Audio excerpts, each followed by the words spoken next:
Hey there, I'm just going to talk a little bit about the reading benchmark passages.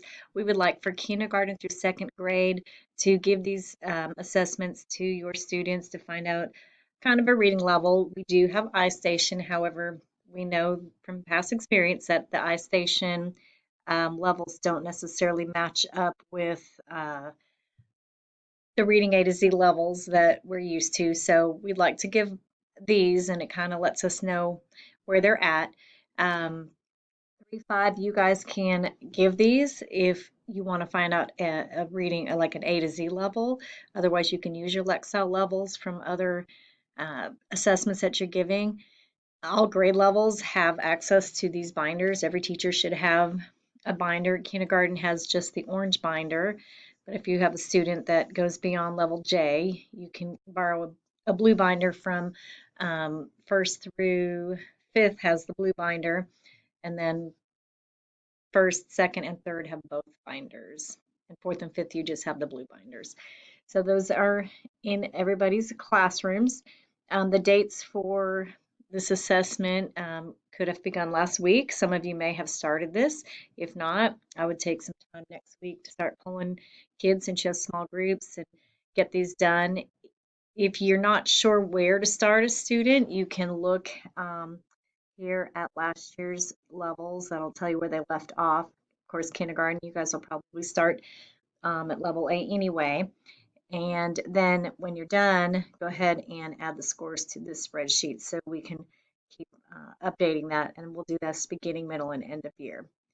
Uh, let's see. Why benchmark passages? These are just great to assess comprehension and find out if they're moving up levels. It could be very rewarding for them to see that they're moving on to the next level and they're accomplishing harder text. Most of the passages are just one sheet, but as they get higher, it could be on the 2 sheets, and all of these are available on Raz Plus. Let's see. So like I said, you can kind of make your best guess on where to begin when you pull a passage for a student, or you can use the chart from last year and search for a student that was here from last year and look in one of the grade levels from last year and see where they ended up. How you want to do this is you want to pull students one-on-one. You listen to them read the benchmark passage on the level that you give them. You'll give the student the passage, but we ask that you put it in a page protector so that they're not messing up the paper. And then you might have a recording sheet next to you. And so what you'll do is you'll set the timer and they'll read for 1 minute. And you're just marking that to find out how many words per minute that they can read. But they're going to continue to read the whole passage. And you'll be marking for errors and mistakes along the way, but you'll do that throughout the entire passage.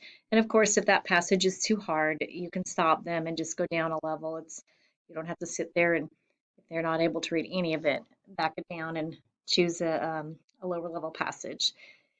At the end, included in your binders, there are comprehension questions.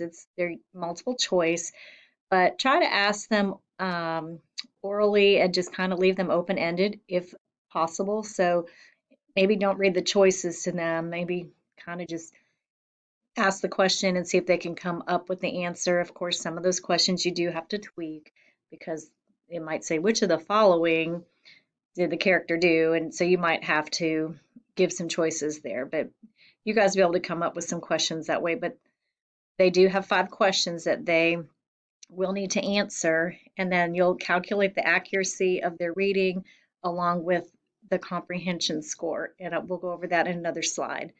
And there's a chart that's got the percentages um, for you to follow, and those are in your notebook as well. So this is an example of what a passage and the recording sheet might look like. You would give the student this, and you might, like I said, put it in a page protector. And this you could make a copy of and have this in front of you. Some teachers just went ahead and did it on paper, and they didn't need to have the words in front of them. As the student read, they just kind of put check marks on a piece of paper and kept track that way. If you're new to this, you might want to copy these and have them in front of you just until you get the hang of it. I'm not going to play this video, but I'll share this slideshow so that you can watch this. And you don't have to watch the whole video, but if you watch the first couple minutes, you'll kind of see how the teacher is listening and adding the check marks. And then here, of course, I included some of the, or a guide for symbols of how you check the words as you go along. Every time the word is correct, you just put a check for it. If they omit a word, you put a line. If they substitute a word, I usually write the word above it. And there's different codes, and all of these would count as errors unless they self-correct. And then you would put a little SC, and then you'll know not to count that as an error. Okay. Again, here's some more links that you can click on when I share the presentation if you want to read some more about it. This is just telling you a possible schedule. I found that when I taught first grade that the more I progress monitored, it really kept me on top of things, and I knew when to keep moving my kids up. If I waited too long, I might have a kid on the same reading level for too long and not realize that he or she could actually move up a level. So it's good if you could kind of pull them every couple of weeks, depending on their level. You might pull them, you're going to pull them more often if they're on the lower level, and kind of assess if you can use these passages, or you can even go into reading A to Z, and there are level books in there. There's benchmark books that you can look at, and other level books that if they've never read it before, you could use that and kind of do the same kind of assessment with them and kind of see where they're at. But always include that comprehension portion as well. This chart here is just showing you how to do the accuracy. So to get the accuracy, you're going to do the number of words times 100 divided by the total number of words, which gives you a percentage. You can calculate the error rate and the self-correction rate just to have for your information, but I don't know that you will have to use that in order to make a decision to move them on a level. Up here in this box, we said that the assessments aren't timed, but if you at least set the clock for that 1 minute mark, that gives you a word, correct word count per minute, and that's important too. And here's a chart. Actually, I'm going to go ahead a slide here. This will tell you kind of where they should be for their grade level. So in fall, we would expect them to have at least 10 words correct per minute, and then 10 to 50 and 30 to 90. And I think Letterland might actually have a little bit higher, but that's different than having words in text. So this is just a guide to kind of tell you where they should be and how many words correct they should be getting in a minute. I'm going to go back to this screen here.